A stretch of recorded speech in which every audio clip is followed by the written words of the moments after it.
চেষ্টা করি। এবারও আমি অনেকগুলো আমের চারা বানিয়েছি এবং আমি বলেছি যে আমি স্কুলে যাব এবং ওই গাছগুলো লাগাবো। আমার বাবার বাড়িও আছে, ওখানেও একটা স্কুল আছে, আমি ওখানেও গাছ দিয়েছি। তো আমার কেউ যদি একটা গাছ কাটে, আমার মনে হয় যেন আমার নিজের একটা অঙ্গ কেউ কেটে দিচ্ছে, যে এই পরিমাণ আমি গাছ এবং ফুল এবং পাখি ভালোবাসি।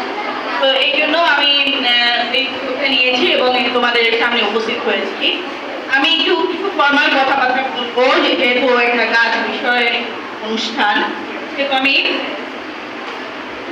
বক্তব্য আমি নিয়ে এসেছি বলার জন্য।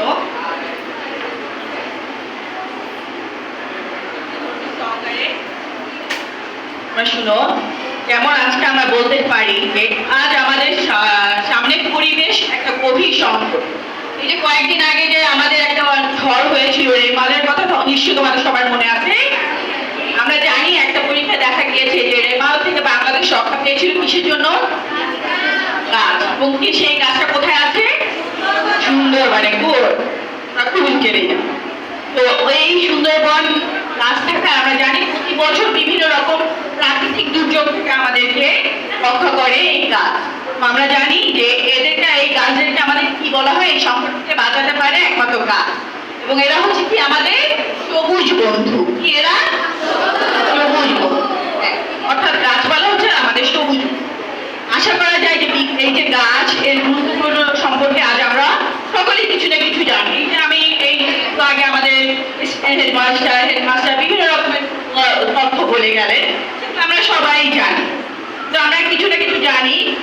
বৃক্ষরোপণ যে প্রধান কাজটা করে সেটা হচ্ছে বৃক্ষরা কার্বন ডাই অক্সাইড নামের গ্রিন হাউস গ্যাস শুষে নিয়ে বায়ুকে কি করে?